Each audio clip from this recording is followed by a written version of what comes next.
All right, so it's been a couple days. I've read all the comments and watched a ton of videos, and the general consensus is that the Apple event was pretty boring. But I actually came away excited for the iPhone 15 Pro Max. But why? I believe this is actually the first Pro iPhone that Apple has ever made. Let me explain. As some of you may know, when I first got the iPhone 14 Pro Max, I was excited to film everything with it, to use ProRes video and actually film content with it that didn't look like typical smartphone footage. Even though the iPhone 14 Pro had ProRes and the capability to record, it was always handicapped by the Lightning port that Apple held on to for far too long.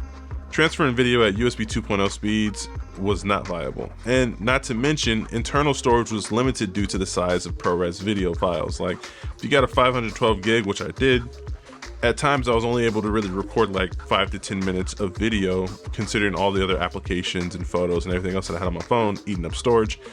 You almost needed dedicated storage just for ProRes video. But now both of those issues have been resolved with one change: USB-C. With USB-C, I am no longer worried about transferring footage because, based on what Apple has presented, we can now actually record directly to SSDs. Being able to write ProRes footage directly to the external SSD and then turn around and edit off of that same SSD solves all my issues with the iPhone video production workflow.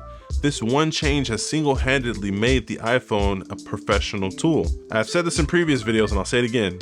iPhone video is unparalleled in the smartphone world, and this pushes it forward even further. Like, this is a huge gap when it comes to video now.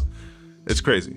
The other professional video tool that has me ready to film with my iPhone 15 Pro Max is Apple's new log color profile. Now, I don't know if they're gonna be calling it iLog or A-Log, but I'm sure it will give amazing dynamic range and pop off the screen in an HDR timeline. Like, I cannot wait to edit a video in HDR, log, and grade it.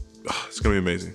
I'm mostly excited for that because I always felt like the colors in iPhone videos were really a dead giveaway that you're filming on a smartphone, and this, in theory, blurs those lines a little bit more. Now, if those two features alone weren't enough, we also have a new 5x telephoto lens, which is 120mm equivalent. Now, that in itself doesn't really excite me or anyone else on paper because the Android counterparts like the Pixel 7 Pro and the Samsungs have 10x optical zoom and higher. But I am interested in how it will look for the iPhone in video. As we all know, all lenses are not made equal. And one thing that I know about iPhone cameras is that they are pretty consistent across all focal lengths. So we'll be able to get a really good quality on the telephoto that is pretty close to the main sensor.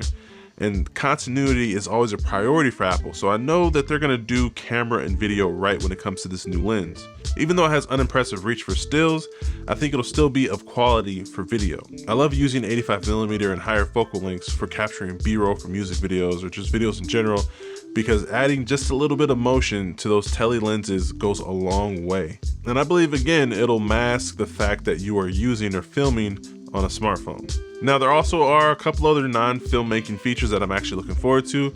First up being titanium. As a material, I think it's pretty dope. It's light, there'll be less scratches.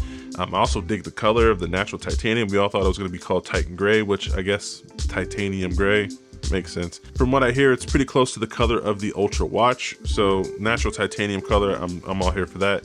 Also, spatial video for Vision Pro. Now, I do plan on getting a Vision Pro one day, whether it be the cheaper version or the second iteration of it or the really expensive version of it when it first comes out, just because that's who I am as like a tech enthusiast. I want the latest cool stuff, especially something like this that's pretty groundbreaking in AR and VR.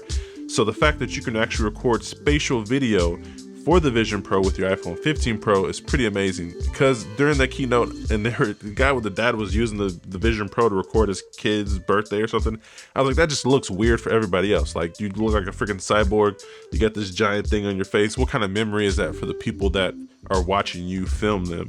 But now that you can actually record spatial video with your phone and play it back on the Vision Pro, that's pretty dope. Next up, the action button. Now, I wasn't too impressed with the action button on the Apple Watch Ultra because I really don't use it for a ton, maybe just for flashlight and for logging or starting my normal workouts like walking or being on the elliptical. But I think I'll get way more use out of the action button on the phone, particularly using it to launch the camera or even Google Assistant. So I think that's gonna be pretty dope.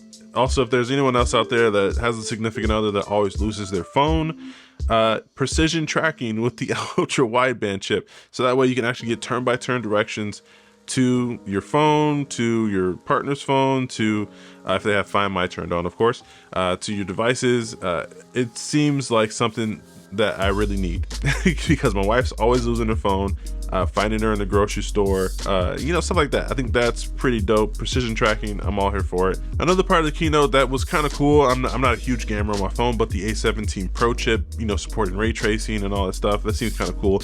I might game a little bit more on my phone, maybe not, who knows.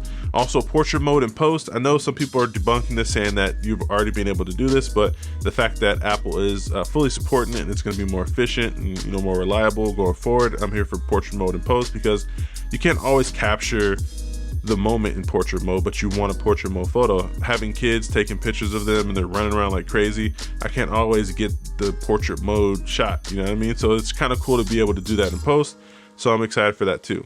Now, as you probably already guessed, I pre-ordered the iPhone 15 Pro Max. Yeah, I'm gonna be up tomorrow. At the time of filming this is Thursday, so I'm gonna be up tomorrow at 5 a.m. California time to fulfill my pre-order for the natural titanium 512 gig iPhone 15 Pro Max, and I'm here for it. I'm ready.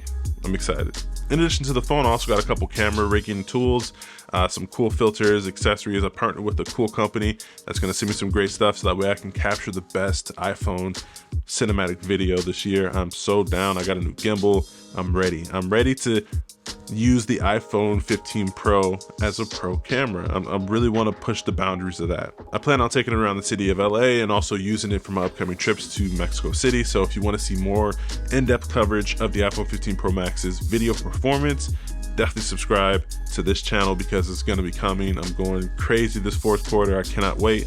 We got new phones, new watches, Pixel events around the corner. This is going to be a good fourth quarter. I can't wait. But yeah, that's about it for me, guys. It's been a pleasure as usual. I'm here for all the pro things when it comes to the iPhone. Until next time, stay fresh. Peace.